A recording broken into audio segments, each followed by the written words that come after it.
Il fut tour à tour animateur surdoué, producteur audacieux et enfant terrible de la télévision.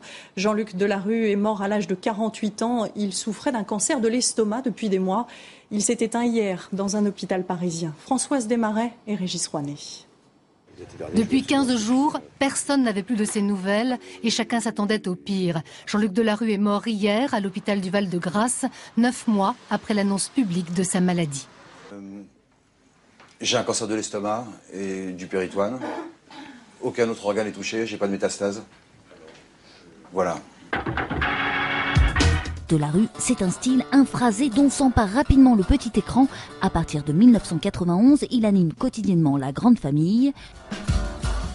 Puis il part pour le service public où il crée l'émission Ça se discute, 15 ans d'antenne tout de même. Il devient alors l'une des personnalités les plus influentes et controversées du PAF en créant des émissions populaires, parfois racoleuses, comme C'est mon choix. Seulement, rapidement, son image de gendre idéal est ternie. Jean-Luc Delarue multiplie les ennuis judiciaires, plaintes de salariés de sa société Réservoir Prod. Puis, dérapage, en 2007, il insulte les hôtesses et stewards d'un avion Air France. En 2010, il est placé en garde à vue dans une affaire de stupéfiants. Il tente ensuite un retour à la télévision, seulement comeback de courte durée. Malade, Jean-Luc Delarue doit cesser de travailler. Il avait 48 ans.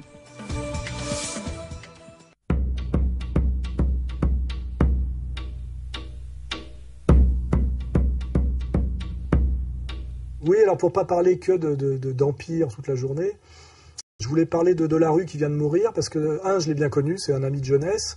On s'est connus parce qu'on sortait avec un peu de people, on sortait avec la même fille, enfin l'un après l'autre, qui était une jeune mannequin de chez City Model, qui avait un prénom de fruit, dont je ne dirais pas parce qu'elle a dû refaire sa vie, mais qui s'appelait Isabelle et qui était une jolie fille. Et donc je le connaissais à l'époque où il habitait rue du Cherche-Midi, tout début 80. C'était un type très gentil, très bien élevé, assez cultivé. C'était pas un mauvais bougre, exactement d'ailleurs comme j'ai connu un peu moins intimement, mais j'ai connu un peu de Chavannes. C'est plutôt des braves mecs. Et en fait, ils sont tombés dans le piège de la réussite de ce qu'on appelle le culturo-mondain médiatique. Et ce piège, finalement, l'a détruit. Parce que finalement, il avait à peine 48 ans, et il est mort. Voilà, il était beaucoup plus riche que moi. Malheureusement, il a choisi de faire de la merde. Et comme il était assez fin, cultivé, il savait qu'il faisait de la merde. Pour supporter de faire de la merde, c'est-à-dire de faire le gendre idéal pour la ménagère de moins de 50 ans, alors qu'il était capable, intellectuellement peut-être, de suivre ma voie, il a pris des substances illicites que j'ai pas été obligé de prendre autant que lui, et surtout pas les mêmes, parce que moi je suis plutôt dans la paix des opiacés plutôt que dans l'hystérie de la cocaïne, hein, c'est deux voies différentes. Finalement, il est devenu riche et célèbre en faisant de la merde. Pour supporter de faire de la merde, parce qu'il n'était pas totalement débile et vulgaire profondément, il est obligé de prendre des produits pour supporter ça, et ces produits l'ont tué, parce que son cancer, à mon avis, vient de cette prise massive de produits. Donc ça veut dire que là, on peut réfléchir finalement non seulement au jugement dernier, c'est que quand il va se retrouver face à Dieu, il est obligé de passer par un moment de purgatoire, parce que globalement, il a quand même on a beau dire qu'il était gentil, machin, etc., il a travaillé du mauvais côté, il n'a pas mis son intelligence au service du beau, du bien et du vrai. C'est une certitude. Et finalement, aujourd'hui, moi, je suis toujours vivant, en ayant fait toutes les bêtises qu'il ne fallait pas faire, soi-disant, pour intégrer l'oligarchie culturo-mondaine. Et lui a fait tout ce qu'il fallait. Je suis vivant, il est mort. J'ai une œuvre, il n'en a pas. Et surtout, je vais raconter, je l'ai croisé il y a quelques mois à un vernissage d'un ancien ami qui ne l'est plus d'ailleurs, Nab, pour ne pas le nommer. C'est intéressant de savoir que Nab arrivait à vendre des tableaux à Delarue. Il a toujours été très bon, Nab, pour se vendre un peu aux gens du système. Nathalie Reims... Enfin, c'est assez rigolo de voir ça. Et en fait, je l'avais croisé au vernissage de Nab, et comme on se connaissait bien, on se tutoyait depuis des années, je l'avais de temps en temps au téléphone, il ne m'a jamais invité dans aucune de ses émissions et je ne lui ai jamais demandé. C'était assez drôle, c'est pour la limite pour qu'il n'y ait pas pour pas qu'il y ait de porte-à-faux. Donc il m'a fait inviter dans des émissions qu'il produisait. Mais c'est évident. Écoutez, il y a actuellement à l'Assemblée 90% d'hommes et 10% de femmes. Si on demande l'égalité, il y a 40% d'hommes qui vont éjecter. Plus tard, on la demandera. La question que ça cache, c'est que les femmes que ça va amener à l'Assemblée, ce seront les femmes et les filles des hommes qui étaient déjà. C'est-à-dire qu'il y aura des bourgeois et des bourgeoises. Ça n'amènera pas pour plus le pourcentage de gens du peuple. Il faut savoir qu'il y a 11 députés d'origine ouvrière sur plus de 570 et que Mme Roselyne Bachelot est fille et épouse d'hommes politiques de droite depuis des générations. Ma grand-mère savait ni lire ni écrire. Voilà. Vous savez, si les salariés français sont exploités par un bourgeois ou par sa femme, ça ne change pas grand-chose à leur condition quotidienne. Et ce que je veux dire, c'est que la parité homme-femme cache une vraie parité qui est la parité riche-pauvre, la parité travailleur-rentier. On est en train de... Evelyne Thomas, etc., mais jamais dans les siennes, et je n'ai jamais voulu être dans une démission face à lui, parce que comme j'avais de la sympathie pour lui en privé, ça m'aurait fait chier d'être face à son masque, quoi, voilà. Donc c'est assez intéressant, parce qu'à la fois on était copains, j'aurais pu m'appuyer sur lui pour qu'il m'invite, il m'a jamais invité, je lui ai jamais demandé. Mais je l'avais croisé donc il y a quelques mois au vernissage de NAB, et il était totalement détruit par la cocaïne, il avait des crises, des bouffées délirantes de haine et de crises de larmes, il était blême. On voyait physiquement qu'il était très abîmé, il avait le visage cireux, il a voulu casser la gueule à un photographe de manière hystérique à un moment donné, donc il avait des bouffées de haine, et à un moment donné, ce qui était très triste, c'est qu'on s'est parlé 5 minutes en privé, et il m'a tenu la main et il s'est mis à pleurer, tu vois, et j'ai vécu cette chose-là 2 fois dans ma vie, avec Jean Hernalier, à un moment donné, quand Jean Hernalier m'a dit un jour, tu sais, moi aussi je suis un mec bien, il s'est mis à pleurer, et j'ai eu la même chose avec Delarue, qui m'a pris la main, Alain, etc., me regardait dans les yeux et avait eu des larmes aux yeux. Et je me suis dit, pour qu'un type qui est millionnaire, gendre idéal, une réussite totale, et c'était avant sa chute pour la cocaïne, hein, c'était avant, donc il était encore au top du top, hein, me prenne la main en pleurant, avec une espèce de respect, de dire en gros, quelque part, j'ai raté ma vie, peut-être... et avec un respect évident, parce qu'un mec comme Delarue ne vient pas me voir dans un lieu public, me serrer la main et parler avec moi, de manière exactement comme quand Julien Cazard se fait prendre en photo avec moi, pour ceux qui savent qui il est, ces gens-là ne le font pas par hasard, c'est-à-dire qu'il y a un vrai respect. Et donc là, Delarue vient de mourir, je pourrais l'insulter ou me moquer de lui comme je me moque d'un mec pour qui j'ai beaucoup plus de mépris comme Guillon. Delarue était plutôt en privé et humainement un mec plutôt bien, un mec fin, cultivé, assez charmant. Et malheureusement, d'avoir fait de la merde dans la télé de masse, à l'époque, El Kabbach, il ne faut pas oublier qu'El Kabbach est derrière tout ça, hein, comme toujours. Hein.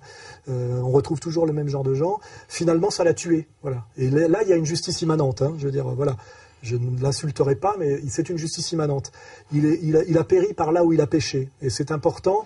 Il est important de croire à la justice immanente, qui est finalement le mot discret de la justice divine. Parce qu'il n'est pas normal que les méchants ne soient pas punis et que ceux qui ont choisi le mauvais chemin triomphent. Voilà.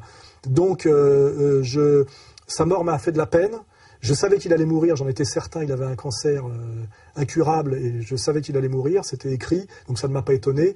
Et j'ai déploré sa fin, mais en même temps, elle est totalement morale et justifiée, et lui-même sans doute le savait et le reconnaissait. Voilà. Et donc, je dis, c'est un exemple, ça doit être un exemple pour les gens qui m'écoutent et les gens qui se posent des questions sur ce que c'est que la vie, c'est-à-dire la vie ici et la vie au-delà, pour ceux qui croient réellement en Dieu. Parce qu'on croit en Dieu parce qu'on le craint. C'est-à-dire qu'on se pose la question de savoir comment ça se passera quand on sera face à lui. Sinon, c'est qu'on est un menteur et un tartuffe et un escroc. Ou alors, c'est qu'on est un adorateur de Satan.